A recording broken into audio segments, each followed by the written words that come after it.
Olá, nessa aula vamos estudar o nosso último contrato, o de fiança.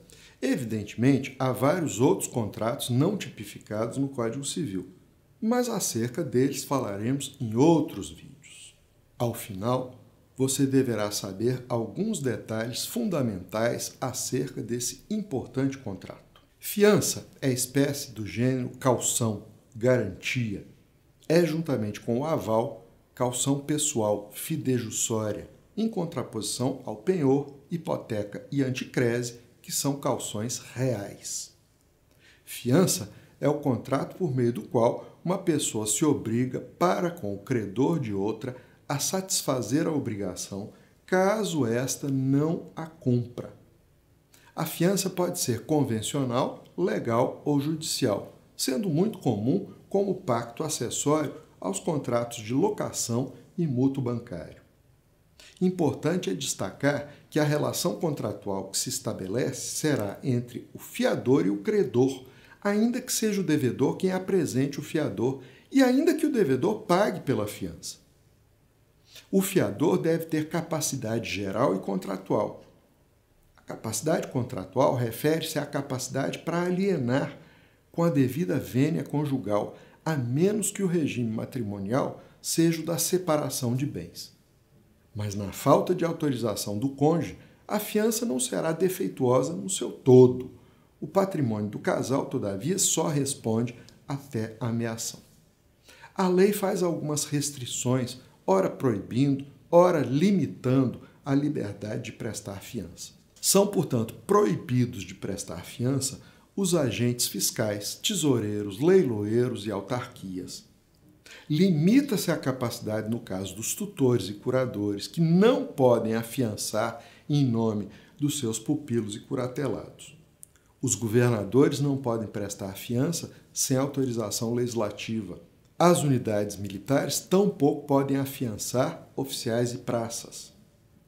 A fiança dada em mútuo para menor é passível de nulidade por ser inválido o contrato principal, o mútuo. Como sabemos, accessorium sequitur principale, ou seja, o acessório segue o principal. O objeto será qualquer tipo de obrigação de dar, fazer ou não fazer. Como contrato acessório, a sua validade se sujeita à do principal. Assim, o fiador pode opor ao credor todas as exceções que lhe forem pessoais e as extintivas da obrigação que competem ao devedor principal, tais como a prescrição. Não pode opor, entretanto, exceções, ou seja, defesas, que digam respeito à incapacidade do devedor, salvo se for menor. Se a incapacidade disser respeito a alguma causa de interdição, por exemplo, o fiador terá que honrar o seu compromisso. No entanto, o mútuo feito a menor é inexigível, sendo tampouco exigível a obrigação do fiador. A fiança geralmente é dada para cobrir obrigações atuais, mas nada impede que cubra dívidas futuras ou condicionais, como é o caso da locação. Pelo princípio da acessoriedade, ela pode cobrir parte de uma obrigação ou toda ela, mas nunca será superior, quando não será inválida, mas apenas reduzida. Se for total, compreenderá os acessórios da dívida garantida. Assim, a fiança locatícia, quando total, garante não só os aluguéis, como a taxa de condomínio, o IPTU, etc. Fiança é um contrato formal, devendo ser escrito por instrumento público ou particular. É um contrato entre o fiador e o credor, não se misturando com a obrigação principal assumida entre credor e devedor, da qual é apenas acessória, ainda que expressa como cláusula do contrato principal. Pode ser contratada até mesmo contra a vontade do devedor. Atenção a isso. O credor pode recusar o fiador, alegando ser pessoa inidônea, moral ou financeiramente, ou residente em outro município. O fiador pode apresentar um abonador da sua solvência. A este abonador aplicam-se as regras da fiança, mas só será chamado quando insolventes o devedor principal e o fiador. Como contrato benéfico, a fiança não admite interpretação extensiva de coisa a coisa, de pessoa a pessoa, nem de tempo a tempo. Portanto, sendo parcial, não se pode exigir do fiador que garanta outra parte do contrato. Se cobrir apenas os aluguéis, por exemplo, não se poderá exigir do fiador o pagamento do IPTU.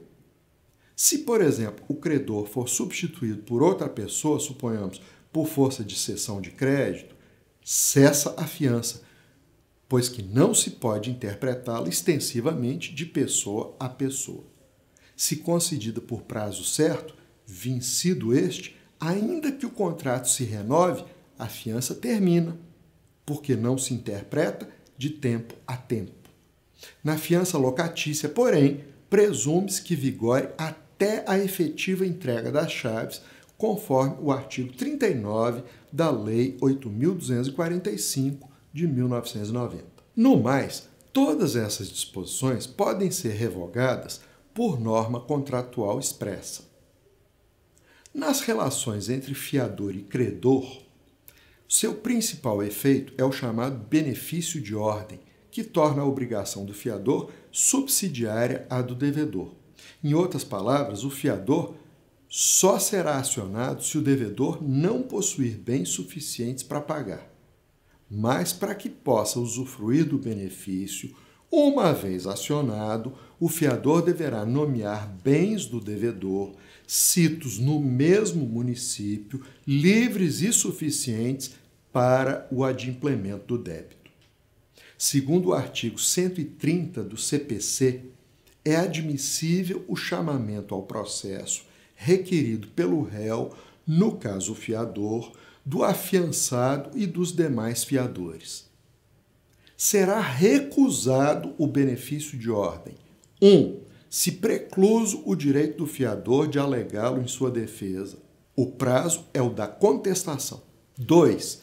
Se não nomear os bens ainda há pouco referidos, ou se estes não se localizarem no mesmo município e ou não estiverem livres ou não forem suficientes. 3. Se o fiador assumir a posição de principal pagador por disposição expressa de vontade, quando será solidariamente responsável com o devedor. 4. Se for decretada falência ou insolvência civil do devedor. Na cofiança, isto é, quando houver 2 ou mais fiadores, eles se presumem solidários, podendo ser estipulado um benefício de divisão, hipótese em que a obrigação dos fiadores será fracionária em relação ao credor. Este poderá exigir de cada fiador somente a fração do débito pela qual se obrigou. Na fiança locatícia, é penhorável o imóvel residencial do fiador, ainda que único, por dívidas do locatário. Nas relações entre fiador e devedor, o fiador que houver pago a dívida se subroga nos direitos do credor. Pode exigir do devedor principal acrescido de juros e correção monetária, mas não terá direito de regresso. 1. Se por sua omissão o devedor pagar a dívida novamente. 2. Se a fiança houver sido prestada com ânimo de doação. 3. Se a prestação não for devida ou for superior à obrigação total. 4. Se tiver pago sem ser demandado, na ignorância do devedor, que teria causa extintiva a opor ao pagamento, por exemplo, prescrição. O fiador tem o direito de promover o andamento da execução do credor contra o devedor se estiver parada. E mais, na fiança por prazo certo, tem o direito de exigir que o devedor satisfaça a obrigação ou o exonere da fiança passado o termo acertado. A morte do fiador transmite suas obrigações aos seus herdeiros até aquela data e dentro das forças da herança. Isso significa que os herdeiros serão responsáveis pela obrigação garantida até a morte do fiador. A fiança pode se encerrar por todos os motivos que extinguem os contratos em geral e por fatos específicos atribuíveis, seja ao fiador, seja ao credor. Por fato do fiador, o contrato se extingue quando ele se exonerar da fiança por prazo indeterminado. Nesse caso, porém, responderá pelas prestações vencidas até a data da liberação e pelas que vencerem até 60 dias após a notificação do credor. Por fato do credor, a fiança deixará de existir se o credor conceder moratória expressa ao devedor, ou seja, se expressamente o credor conceder ao devedor adiamento do prazo para pagar. Também cessará a fiança se o credor impossibilitar o regresso do fiador contra o devedor. Por exemplo, se permitir que o devedor doe os seus bens, se abrir mão de outras garantias, etc. Por fim, se extinguirá a fiança se o credor receber dação em pagamento.